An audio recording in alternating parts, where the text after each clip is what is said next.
You can reset your life and decide that you're going to take an alternate route. The life that you can build for yourself and the path that you can build for yourself is so much cooler because it is a creation of your own design. You are powerful beyond measure. You are. Hi guys, it's Rach. Welcome to another episode of the Rachel Hollis podcast. This is the kind of conversation and the kind of deep dive into ourselves that we can take on at any point in the year. You can reinvent yourself. That's the conversation that I want to have today. Maybe your youngest kid just went off to college. Maybe you've just changed jobs. Maybe you just got laid off. Maybe you just went through a massive breakup, or you're inside of a very messy divorce. For any of you who have something big going on in your life, we can do a life reset on a random Saturday. All of those things are applicable to today's conversation. That is the why. Let's jump into the what. I have a lot of experience with reinventing myself. Once I know for sure that something has to change, I will set about changing that thing because I would rather push myself into the hard thing than to stay stuck in the mire. And I would rather do that based almost exclusively on history. I guarantee that just like me, you can find a situation where you stayed in a relationship far longer than you should have. You stayed in a job, had a routine that stopped serving you. Maybe you had habits. Maybe you had coping mechanisms. I think we can all find examples in our life where if we had made the decision then, we would have saved ourselves so much time, so much energy, so much emotion, so much money, so much pain. Like if we just would have made the decision when our intuition told us that the situation was wrong, rather than waiting a much longer time, like we just would have saved ourselves a lot. If you are listening to this right now, or you're watching it on YouTube and you are thinking to yourself, that's me, like I want to change everything, or I want to change this big part of my life, I actually would love for us to start in a place that is maybe not something you're going to hear as advice from someone else. One thing that makes you say, holy shit. That's where I want to start. A holy shit moment is one of those times, one of those experiences where you say to yourself, or you think to yourself, holy shit, I cannot believe that I just did that. The first time I ever experienced this was in my adult life when I ran my first marathon. I did not grow up being an athlete. I did not grow up exercising. I was 52 pounds heavier than I am today. I'm 5'2", so I felt so clunky. And if you feel clunky, the idea of running is the worst. But when I finished, it wasn't like, holy shit, I can't believe I ran a marathon. It was, holy shit, I can't believe I ran a marathon. When I say you need a holy shit moment, you need to have a moment where you do something that you didn't think you could do.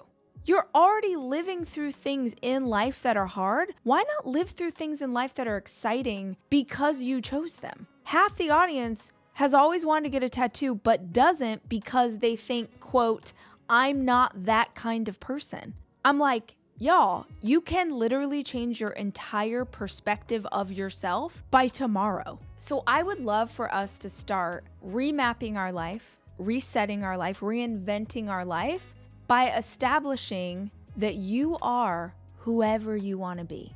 So after you get a tattoo, that's number one.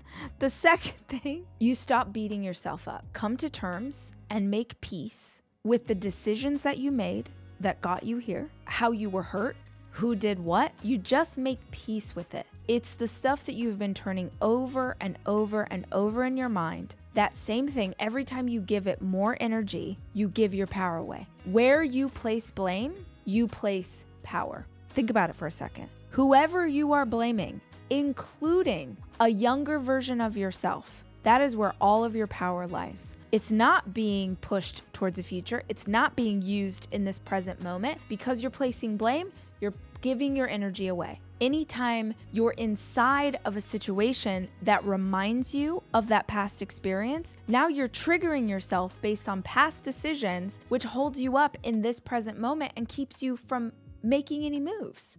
I hope you can hear this. I hope you can really let this land today. Whatever decision you made was the best you could do. And it only becomes a failure if you're too afraid to look at it and you are unable to learn and be educated by what came out of that process. If I still have a strong emotional reaction to things that I'm thinking about or people or past experience, then number one, those things are still controlling me. And number two, I have not yet become wise. You need to cut the chains that are tying you to the floor so that you can really fly. Just a reminder for whoever needs to hear it today, nothing that is for you will ever miss you. What does that mean? Think about an experience in the past where you really wanted something and it didn't happen. And in retrospect, you're like, oh, thank God. Nothing that is for you will ever miss you. So if something is missing you, it's because something is coming. The next thing that you have to do when you're resetting your life is take ownership. You are meant to be the main character in the movie of your life. It is time that you start doing some main character shit. And if you want that experience, it looks like you taking ownership of all of it. And Girl Wash Your Face, it's on you. All of the negative things that exist in the world, those are real and true. But what I try and focus on in my life and what I know resonate and works is to focus on things that make you personally, listening to this, watching this video, that make you feel more powerful. You are the one who is going to change things for yourself, for the people you love, for your community, for your kids, for the world. You. One of the biggest secrets to changing your life is truly understanding that you have to take ownership of the experience. And the reason this is so hard to do is because taking full ownership of the experience means that you also have to take full ownership when someone else is in the wrong. You could interact with someone who's an absolute jerk.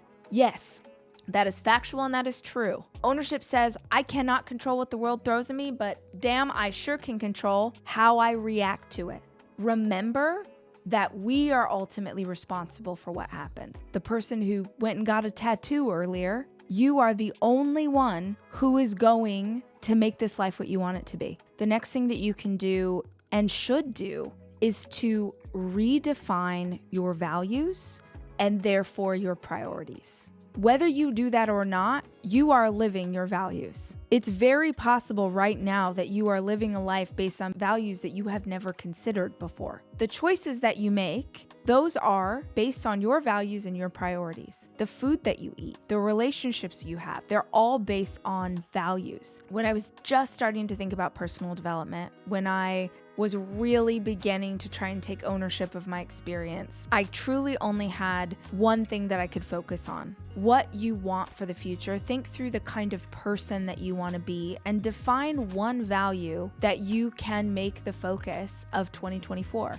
The first value that I defined for myself was growth is a core value of mine. I would say it is the most central force in my life. The universe will rise up to meet you and it will be like, okay, you want to grow? Now I'm going to put in your place 50 things that force you to stretch the full measure of your comfort zone so that you can grow into a new version of yourself. And I have to tell you guys that as a value, especially when you're trying to reset your life and redefine your life and figure out where you're going next, is incredible. Having a value like that really reframes what can happen in a week. Values are, what kind of person am I going to be and what kind of life am I going to lead based around this core philosophy? You can talk all day, but your actions ultimately determine. It's why I say redefine your values and your priorities based on those values.